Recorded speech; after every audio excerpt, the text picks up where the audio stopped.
ابھی واہ صحابہ کے نعرے لگ رہے تھے۔ اللہ، تو نے اپنی شخصیت کو اپنے آئیڈیل روٹی کپڑا مکان بنایا، تو نے اپنی شخصیت کی پہچان پیسے کے اندر سمجھی۔ واہ عمر، اب کہو واہ عمر، کیا کہتے ہیں؟ واہ عمر۔ کون عمر؟ اللہ اکبر، دور خلافت ہے، مسجد کے ممبر کے اوپر آ کے بیٹھ گئے۔ صحابہ ذرا میری بات سنیو، سارے صحابہ اکرام مسجد نبوی میں آ گئے۔ اب سنو، حضرت عمر کیا کہنے لگے کہ میرا باپ بال بچڑدار تھا، ہم زیادہ بہن بھائی تھے، جب ہمارے گھر کے اندر فاقہ آتا تو میری اماں میری خالہ کے پاس قبیلہ بنی مخزوم میں مجھے بھیج دیا کرتی، میرے خالو کو پتہ لگتا، میری بھوک کو تانے دے کے کہتا ویلے آ گئے، پھر وہ مجھے بٹھا کے نہیں کھلاتا تھا، مجھے گھی کی نہیں کھلاتا تھا، سارا دن جنگلوں میں اپنے ساتھ لے جاتا، بکریاں چروایا کرتا تھا، جب شام کو آتا میری اپنی بیوی سے میری خالہ سے کہتا ایک مٹھی کشمش کی دے دے۔ اللہ اکبر، بھلا عمر کا 8 فٹ کا قد ایک مٹھی مٹھی سے کہاں گزارا ہوتا تھا؟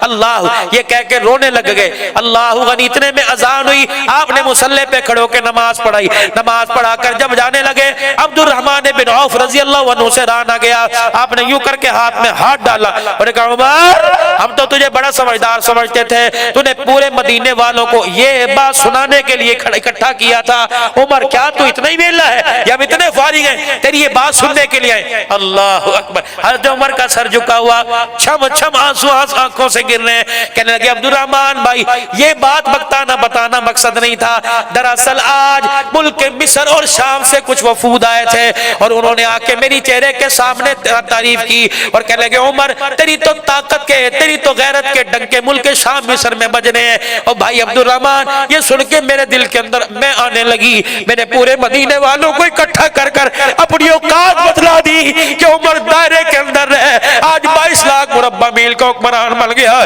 تیری تو ایک مٹھی کشمش کی تیری اوقات تھی، آج عمر پوری دنیا تیرے کوڑے سے کانپتی ہے، یہ تیرے خاندان کا کمال نہیں، محمد کی نگاہوں کا کمال ہے۔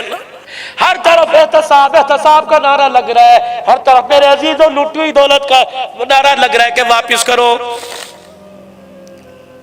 واہ عمر تیری شان کے کیا کہنے، آج دنیا دائیں بائیں سے بھونکتی ہے، بکواس کرتی ہے، فاطمہ کا باغ کھا گئے، اور چلو تمہاری ایک وقت مان ملی، باغ کھا تو کس کو دیا؟ عبداللہ بن عمر کو دیا، کس کو دیا؟ اپنے بیٹے عبید اللہ کو دیا، کس کو دیا؟ اپنی گھر والی کو دیا۔ وہ باغ گیا کا جس طرح 12ویں امام کو زمین کھا گئی، وہ غاروں میں چلا گیا تو باغ بھی پتہ نہیں کہاں چلا گیا ہے، اور چلو ایک منٹ کے لیے مانتے ہیں چلو عمر باغ کھا گیا، بتاؤ تو صحیح وہ باغ کس کی ملکیت میں گیا، کس کے حصے میں آیا؟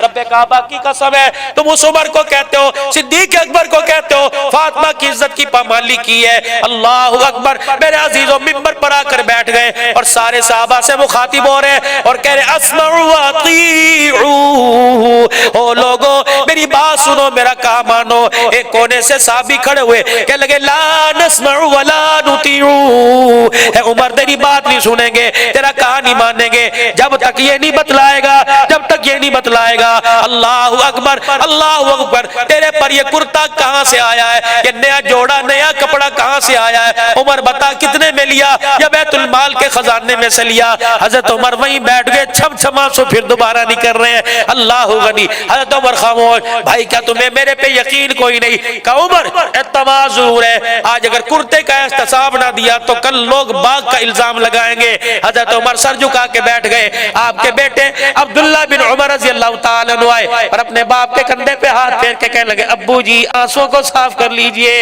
ابا جن کی جوان اولاد زندہ ہو ان کے باپ رویا نہیں کرتے۔